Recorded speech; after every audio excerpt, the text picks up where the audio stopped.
In the beginning was the Word, and the Word was with God, and the Word was God. In him was life, and that life was the light of all mankind. The written Word of God has always been an expressive way to preserve and expose God's true character, thoughts, and intentions towards mankind. Since one can only truly find themselves through a connection to the written revelation of God, the loss of this Word leads not only to a loss of who God is, but also of one's identity.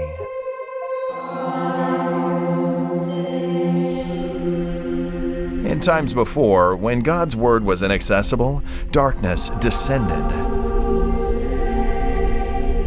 But even in the places where it was, the enemy ensured that they were hidden or misrepresented, but his intent would never prevail.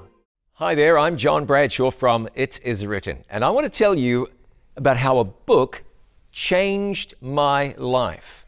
This is the story of the book that led me to faith in Jesus. As a matter of fact, in a couple of moments, I'm going to show you the actual book. It was late one night, or you might say early one morning, and I was reclining in a bathtub half filled with water that by now was cold. There was no more water left in the cylinder. I couldn't refill the bathtub because I'd been in that bath for some time now, more than an hour, reading a book. The book that changed my life. All right, let's back up. We'll go back to the beginning, and then we'll get to the end of the story. I was raised in a very religious home. I would charitably refer to it as a Christian home, although I don't believe I had a classic personal relationship with Jesus, but certainly a personal relationship with Jesus of sorts. And our home was not a home in which the Bible was read. It's a home, or was a home, in which the Bible was kept. It was kept on a shelf, a big red family Bible that I believe my father ordered from the Reader's Digest. I'm not certain why we had it. I feel like perhaps it was maybe a kind of a good luck charm, a good omen, something one could point to and say, sure, we have a Bible in our home. But it wasn't read routinely or scarcely. It simply wasn't read. Nevertheless, our family was serious about our religious faith. We were in church every single Sunday. I attended our local church school, which was right beside the church and only 5 doors down the road from the house in which I was raised. It was a good standard of education. We were educated by nuns and lay people as well. I was in 4 different classrooms in that school. The first 2 classrooms, lay people taught me. The second 2, the older classrooms, I was taught by nuns. And I would like to believe the standard of education was very good, and it was a school with a good reputation. From a religious point of view, a good religious school. From a Christian point of view, well, there wasn't a lot of the Bible taught. And of course, as a young person, is that the right thing to say? I think as a young person, I didn't have the wisdom or the wherewithal to question the upbringing that I was receiving or my Christian instruction. This was what we believed. This was what we were taught. And so I accepted it pretty much like everybody else. I was quite involved in the church. As a young person, I was an altar boy. I helped the priest not only every Sunday, but therefore quite a good period of time every day by assisting in the Mass in the church service. Ours was not a church in which there were any scandals. We had good priests, as far as I could tell. A couple of them liked to drink rather too much. One of them was a very Pentecostal-oriented, charismatic man. He was a change for our traditional, conservative little Catholic congregation. But a pretty typical church with a good congregation of great people. These were the people I was raised in the very midst of. I still know many of them to this day. Wonderful people, every last one of them. But questions started to come into my experience. Keep in mind, I'm a kid, 10, 11, 12, 13, 14, 15, 16 years of age. I'm starting to have questions. Where am I going to get answers to those questions? I'll give you an example of some of the questions I wrestled with.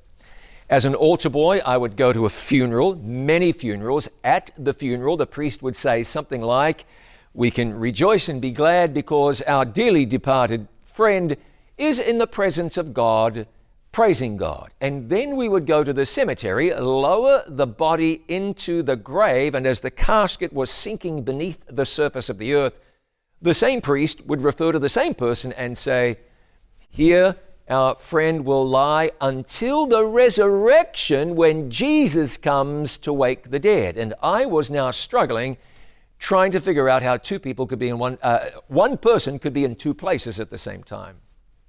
We were taught by the nuns that the unsaved, the wicked, the lost would burn in hell forever and ever. And of course, that is an off-putting notion. That's a challenging, almost traumatizing idea. And there isn't a kid alive who ever heard that for the first time and said, "No, that makes sense." It didn't make sense to me. It absolutely did not. I could not conceive of how this God that we were told loved us would burn someone forever, without mercy, without end. 1,000 years from now, it's like the burning had just begun.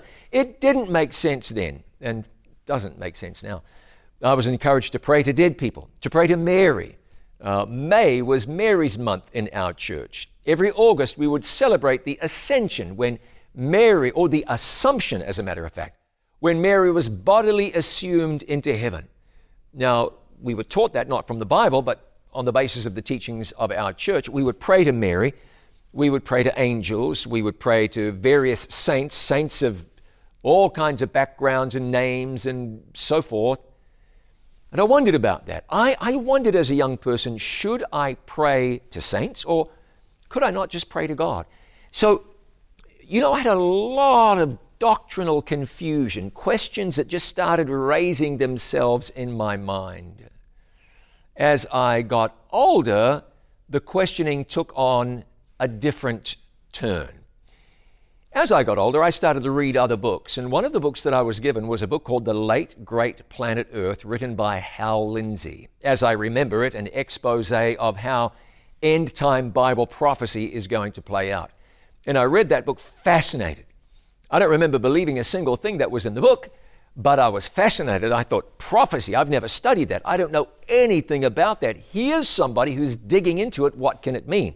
I didn't think it could mean that. It just seemed to me that Mr. Lindsey's answers were just a little too neat. And for some reason, I didn't buy it. So now I had doctrinal questions, I had prophetic questions, and a desire to learn more about the prophecies of the Bible. I knew they had to mean something really important. And at the same time, what I was missing was a relationship with Jesus. I sort of knew him. That is, I had a friendship with him, but I certainly wasn't saved. There was no way I could be secure in my salvation. I couldn't look anybody in the eye and say, without a doubt, because of X, I am certainly going to go to heaven. If I was asked, I would say something like, I sure hope so. And as a believer in God, to have an I hope so as the very best you can do about salvation, that's really not great. So what would I do? God knew my heart. He knew I was searching. I started to describe myself as a non-Catholic Catholic because I still attended the church, but there were so many of the beliefs that I just couldn't bring myself to believing. I had tried to read the Bible. I had. We would get together, some of my friends from church, and we would pray and sing and even read God's Word, but I didn't really know anything about what it meant. Nothing was presented in a sequence, in a logical form. There was no real meaning for me to take away from the text. So what's going to happen to this young man? Now I'm, 14, 15, 16, 17, 18 years old. I told you that a book changed my life and that I'm going to show you the book. Here's what happened. Years before me, one of my older brothers left our church and joined another church. Of course, I was very sad that he was now going to go to hell, but it's what he did. Still loved him, still liked him. And he did something for me. He gave me a book. He said, you might want to read this book. You said you're interested in the Bible. You're interested in prophecy. You have doctrinal questions. Read this book. You might find they answer some of your questions. So I opened the book to the introduction, began on the introduction. I thought to myself, I'll get back to this. And I never did. I intended to, but I never did. 4 years later, my brother lived in another country. 4 years later, I saw my brother again. He said, "Did you ever read that book I gave you?" "No, Wayne, I did not." He reached into his bag. He said, "Here's another copy." I thought that was very generous of him. I said, "I will read the book." This time I turned to page 1 and started reading. I must have got half a page into page 1, put the book down, meant to read it, didn't read it. 4 years later, I was living in London, England. I had visited churches in numerous countries now, looking for a church in which I could say, "This energizes my faith. I have found God. The Bible makes sense, and I now am confident in my salvation." Never happened. I visited Ireland, the land of my ancestry. I was directed to a certain church. It was St. Saviour's Church in Limerick, Ireland. I was convinced in my heart, I was going to attend the church that would show me Jesus, make sense of the Bible, and take my faith to another level. I went to the church. It was an old stone church. I looked up the front, and there was what appeared to be an old stone priest. I don't mean to be uncharitable, but I looked around the church. There was a scattering of people, maybe 25. I left the church that day convinced I was done. I looked up into the gray Irish winter sky, and I said out loud, "God, I'm never going back to church until you show me the truth." Oh, the weight of the world just rolled off me. No longer was I searching, worrying, worried, bothered. This was God's problem now. He knew I had searched, and that's when he intervened in a very direct way. I arrived back to London. I was staying in a suburb called Stoke Newington. The postal code N16 on the north side of London. And waiting in the mail for me when I got back from Ireland was this book. This very book. Now, this one was called Cosmic Conflict. Good and Evil Wage War for Planet Earth. I had written to my brother and asked him, "You gave me a book a couple of times. I'm looking for another copy here in London." I had visited secondhand bookstores and so forth. Something about a controversy written by someone named White, I believe. "Sorry, sir, can't help you." Nobody knew. But here was this book. What would I do? You can see it's a little misshapen. It got caught in the rain once. I wasn't going to start with the introduction. I had tried that before. Page 1, no. My brother had said it's history and prophecy. Maybe the first half is history and the second half is prophecy. So I turned to somewhere near the middle of the book and I started reading. In this book you will find, I don't know if you can see that, certain passages are underlined, pages are marked. Through the two great errors, the immortality of the soul and so forth. That section is surrounded in red pen. That's before I knew to mark my books in pencil. These devices for the accomplishment. The Lord permits his people to be subjected to the fiery ordeal of temptation, not because he takes pleasure in their distress and affliction, but because this process is essential to their final victory. That impressed me. I marked it in the book as I read. So what I would do is I'd take this book, this actual book, and when everybody else in my apartment had gone to bed, I would stay up and take a bath. I was not working at the time, and we didn't have a shower, at least not one that functioned. The landlord refused to fix it for some reason. So I would run a bath and settle back into the bathtub with my book, and I'd start reading. And I had to have read America in Prophecy, An Hour for Reform, Man's Worst Enemy, Facing Our Life's Record, The Impending Conflict, Can the Dead Speak to Us, Snares of Satan. I read it all. And as I read the book, conviction gripped hold of me. So it did several things. It started answering some of the doctrinal questions. I didn't believe the dead went straight to heaven. I felt like they must sleep until the resurrection. Boom, that's what the book told me. There's no question that wicked people or the lost burn forever and ever and ever. No way in the world. Pray to dead people? No. Can our dead speak to us? That settled that for me. Then it took the prophecies of the Bible and laid them out in order. Oh, that makes sense. Sure it does. I hadn't really read the Bible yet. That would come. The other thing, and maybe the most important thing that this book did for me, is it introduced me to Jesus. Not as a tyrant, not as someone who's mean-spirited, not as someone who wants to get me, but as a friend. It told me that I could get to heaven based not on my goodness, but by receiving the righteousness of Jesus, and that I could receive this by faith. Now, if you've never had this experience of coming out of the darkness into the light, then maybe it's difficult for you to relate. If you've never read a book like this and the lights have all started to come on as you've read, maybe it's difficult for you to get your arms around this. But imagine someone who was lost, someone who was wandering, someone now who had fallen away from church, essentially. I'd stopped attending, really. Imagine that person discovering truth. Life-saving, life-changing. Boy, was it life-changing.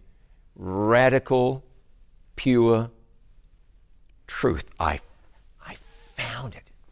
Well, it was always there. Just needed to get from here to here to here and here. My brother sent me a third copy of the book, The Great Controversy. This is a slightly different version. Well, same words, different cover, as a matter of fact. Oh, look at that. You've witnessed history. My book is now starting to fall apart. Now, that's not great. First time that's happened. I'm glad you could be here for that moment. The Great Controversy. Here's what I did. I sat in the bathtub. I looked across the bathroom, and I thought to myself, this very book. I thought, this is going to change my life. I won't be able to go back to my old career anymore. I was a radio broadcaster. A paid fool is really what I was. I can't do that. I need to do something meaningful. What will I tell my family? What will my friends think? What will I do with the rest of my life? And I thought the solution would be to take the book and throw it across the bathroom. I picked my spot where the floor met the wall. Boom, I'd throw it right there. At 1:30 in the morning, probably wake somebody up. But I thought to myself, if I do that, it won't change the truth. I believed God was speaking to me. And so, late that night, early that morning, in a bathtub in North London, I bowed my head and prayed to God and said something like, thank you for showing me the truth. Okay, we'll do it your way now. Years before, my brother had pointed out to me that the seventh day was the Sabbath. That was important to me. He showed me on a calendar that my own father brought home from church. He got the Columban calendars every year. I knew I was going to have to go to a church that kept the seventh-day Sabbath. I knew I'd not have to. I would because I wanted to. It was a big change in my life, but I wanted to.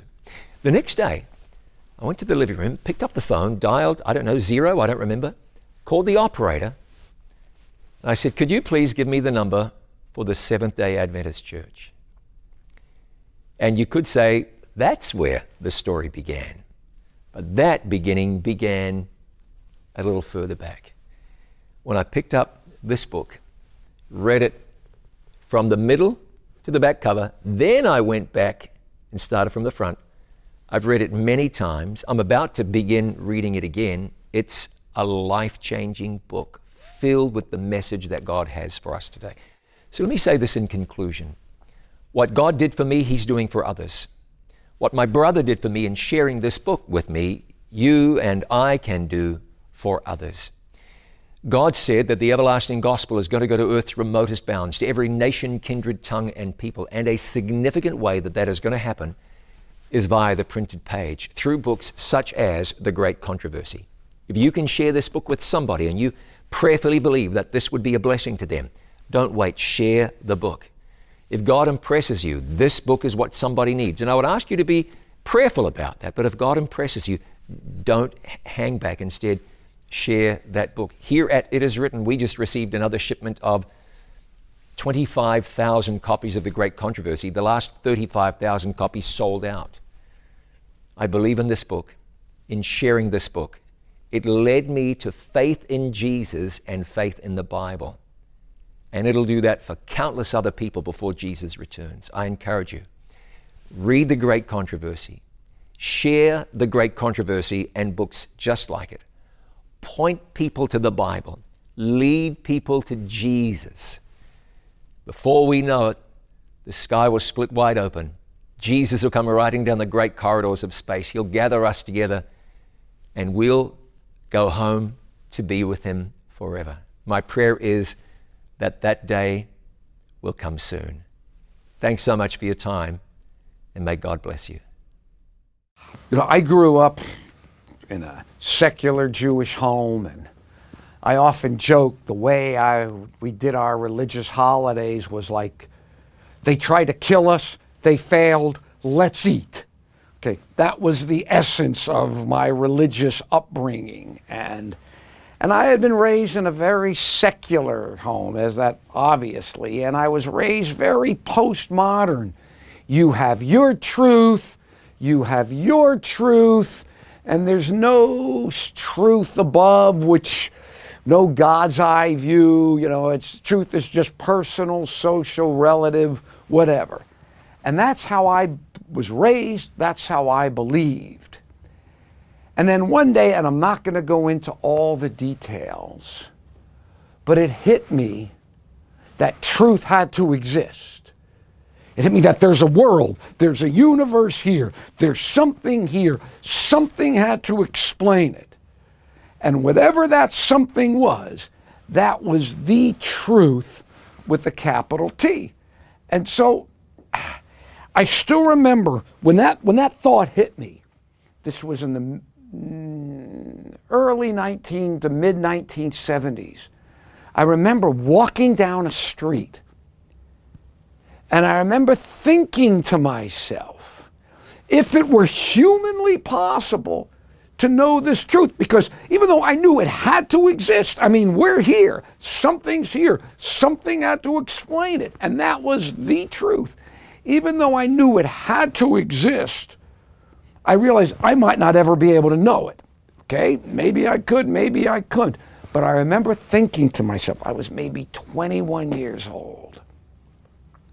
And I remember thinking, if it were humanly possible, because again, as I said, I know this truth had to exist, but I might not ever be able to know it. But I remember thinking, if it were humanly possible to know this truth, I didn't care what it was, where it led me, what it cost me, what I had to suffer.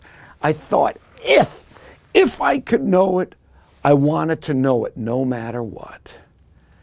And well, all I know is of all the different paths I could have gone on, I got into all sorts of silliness at one point or another. But all I know of all the different paths I could have gone on, the different ways I could have gone on, I ended up as a Seventh-day Adventist, which was kind of remarkable because in my life there were two kinds of people I really did not like. I did not like Christians, and I did not like vegetarians. But anyway, I wound up as a Seventh-day Adventist. And it was a long process, and I'm not going to be able to get into all the details, but I will say this. At one point, I said, God, if you exist, I need a sign. You know, I've only found out later that Scripture says Greeks seek for wisdom, Jews seek for a sign. And at one point I said, God, if you exist, I need a sign. You got to show me that you exist. Well, right after that happened, and again, this is I'm skipping over a lot. I met a guy who had my same name, Clifford Goldstein. I was from Miami Beach. Turned out he was from Miami Beach. He was living on the same kibbutz in Israel that I had lived in months earlier. Not only was in the same kibbutz, he was in the same room that I had lived in, and I had left that room months earlier. Not only in the same room, but he was in the same bed that I had been in. And now that's getting kind of weird. And then I remember I looked up on the bookshelf over his bed, and I saw that a bunch of books on the bookshelf that I had left when I was living in that room. And I saw the books, and I said, Cliff, you like my books? And he says, what are you talking about? Those are all my books. And I looked up at the same books that I had on the bookshelf when I was living in that room he had. And for some reason, I looked at the guy and said, Cliff, are you a writer? And he says, yeah, I want to be a writer. Well, I was living in Israel on the kibbutz writing. And then, to top it off, we're talking, and this girl walks into the room. I never saw her before. It's his girlfriend. She's blonde. She's from Denmark. Her name is Tina. When I lived on the kibbutz, I had a blonde Danish girlfriend named Tina. Okay, now, again, I know this is kind of bizarre, but somebody had said to me at one point, they said, Cliff, you were asking God for signs. He said, what more do you want? The Lord's calling you by name. Well, anyway, this was kind of heavy. Meeting a guy with the same name from the same city in the same room, the same bed, same books, wanted to do the same thing. So it definitely got my attention, but I wasn't born again yet or anything like that. I didn't know God. I knew there was something else out there. Well, right about this time too, at this stage of my life, I had one goal in my life, one goal alone. I had been writing, and I had been working on I wanted to be a novelist or nothing. And I had been working on this novel for 2.5 years.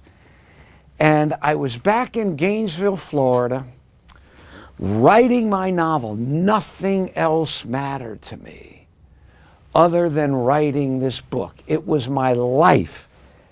Totally everything in my life was dedicated to writing this book. Nothing else mattered. Well, I come back to Gainesville, Florida, and I'm working on my novel. And right about the same time, I start having these occult experiences.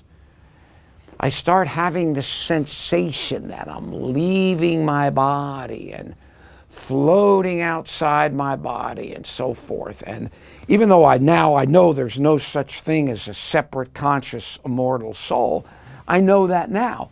But back then I didn't know that. And I remember thinking, wow, maybe the occult, maybe spiritualism, maybe this is the truth that I'm looking for. And so I decide I'm going to study the occult. I'm going to study spiritualism. So the next day I'm walking to the library to get a book on the occult.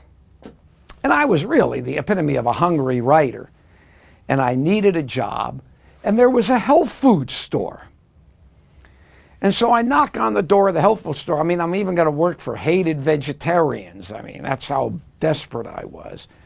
And this guy comes out, and we start talking, and I think he's an atheist or something. And I say something about faith and the occult. He goes, what? And he pulls me in the health food store, and he locks the door. And then I start telling him about my occult experiences. And he starts to warn me about this. And he starts talking to me about the devil. Well, come on. Talking to me back then about the devil. I mean, he might as well told me that Santa was going to come down the chimney and not bring presents if I wasn't a good boy. Okay? So anyway, he says, here. He obviously saw I wasn't going to convince me, but he says, read this book. And he hands me a book. And I pick up the book. I'd never seen the book before, never heard of the author, but I'm a writer, so I'm a reader. So I take the book, put it under my arm, and I walk over to the library to get a book on the occult. And I wasn't in school then, so I couldn't check the occult book out. But I go, and for the first time in my life, I get an occult book. And I sit down in the library. And I start reading the occult book. And I read the first chapter of the occult book. And I even practice the first technique. I sit there practicing the first technique. And I thought, okay, I'm going to come back. I'm going to get into this occult stuff. Well, I couldn't check the book out because I wasn't enrolled in school. So I go to put the book back on the shelf. Now, the bottom line is I'm walking through the library, and for the first time in my life, I've got a book on the occult. First time to get into it. And literally in one hand, I've got that book. And literally in my other hand, I've got the book the guy handed me in the health food store. Okay, one book in one hand, cult book in one hand, and what do you think the book was in my hand that the guy handed me? A cult book in one hand, the Great Controversy in the other. Okay, now, I was totally clueless as to what was going on. I mean, I had no idea what was in this book. I mean, it was all coming down to the wire for me. First time in the occult, and I've got the Great Controversy in my hand, which I read the beginning of it. I didn't even really get to the occult stuff until later, and then I understood better what was happening to me. But anyway, the bottom line is I've got Great Controversy at my home, and I'm starting to read it. And it's the fall of 1979. I'm 23 years old. I had put 2.5 years of my life into this novel I was writing. Nothing mattered other than this novel. If you ask me, did I believe in God at this point, and whatever, between meeting my double, which I knew something had to arrange that, and between these occult experiences, I knew there was more to reality than what I was taught in high school physics or whatever. There was definitely a deeper reality. But outside of that, God, Jesus, none of it meant anything to me. All that mattered was my book. Well, I walk home to my room. As I said, it was 1979, I was 23 years old. And I walk into my room to work on my novel. I had a manual typewriter back then. And right before I work, I don't know why I did this, but I just closed my eyes. And I didn't even know who it was, who I was even praying to. But I just closed my eyes and utter a prayer. And somehow, in the back and forth, in the Great Controversy, all God needed was that opening, that prayer. And then at that instant, when I said that prayer, immediately the presence of the Lord Jesus Christ came to me in the room. I knew exactly who he was, and I knew exactly what he wanted. And his exact words were to me, Cliff, you have been playing with me enough. You have been praying with me long enough. If you want me tonight, burn your novel. In other words, he showed me at that instant that novel was my God. You shall have no other gods before me. And that if I wanted the Lord, that novel had to go. I mean, it was just as clear cut before me as it could possibly be. Everything was right here. That was my God. I had to burn it. And at one point I said, okay, God, if you exist, I said, okay, God, let me just finish the novel. And then I'll give my heart to you. If you want me tonight, burn the novel. I said, all right, God, look, I'll write it all to your glory. No, if you want me tonight, burn the novel. And I said, please, can't I just put this thing away and we deal with it another time? If you want me, burn the novel. And the bottom line was I jumped up out of the room. I could have slit my throat easier than burn the novel. I had nothing else in the world. And I walked through the streets, and these were the same streets of Gainesville when I remember thinking I wanted to know truth no matter the cost. Now I understood, that night I understood what the cost was. And the bottom line, at one point, not knowing anything what I was getting into, I finally stopped and I said, okay, God, I want you and I want truth more than I want this novel. And at that moment, just the moment I made that decision, everything lifted off me. I went back to my room, knowing nothing about the Bible, knowing nothing about salvation, knowing nothing about Adventists, knowing nothing about the Great Controversy, knowing nothing. I burned that novel. And that was the night I became a born-again believer in Jesus. And funny too, the moment I gave my heart to Jesus that night, those occult experiences never came back.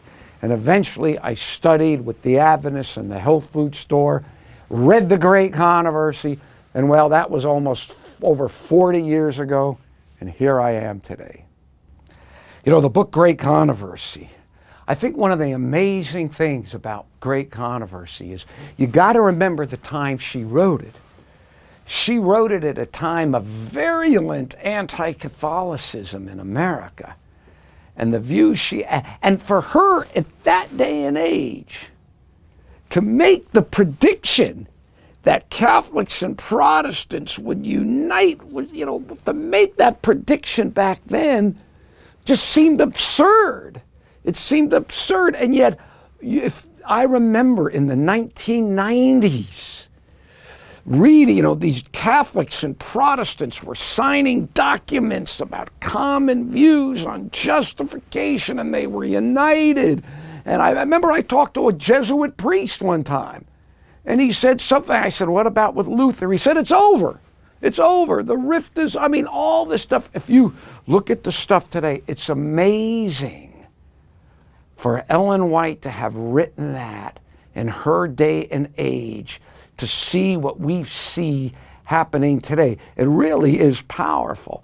And that, I think, is one of the very powerful elements of the Great Controversy. So, there's no question getting the Great Controversy in the right hands of the right people at the right time could be a great blessing to people. Is ideally, you have some people who have been studying, they have a bit of a background, and then you say, hey, would you like to get into this deeper? That would be an ideal situation, I think, to share the Great Controversy with. Of course, you never know. Somebody could pick it up blind off the street, find it in their mailbox, pick it up, read it. Wow. It can, the book was inspired by God. And it was a book that Ellen White wanted to see out there. So I think we really do need to get the Great Controversy into as many hands as possible, ideally getting into the hands of people who are really ready for it. But sometimes we don't know. So let's get it out there, and let's let the Lord do his work through the book written by his messenger.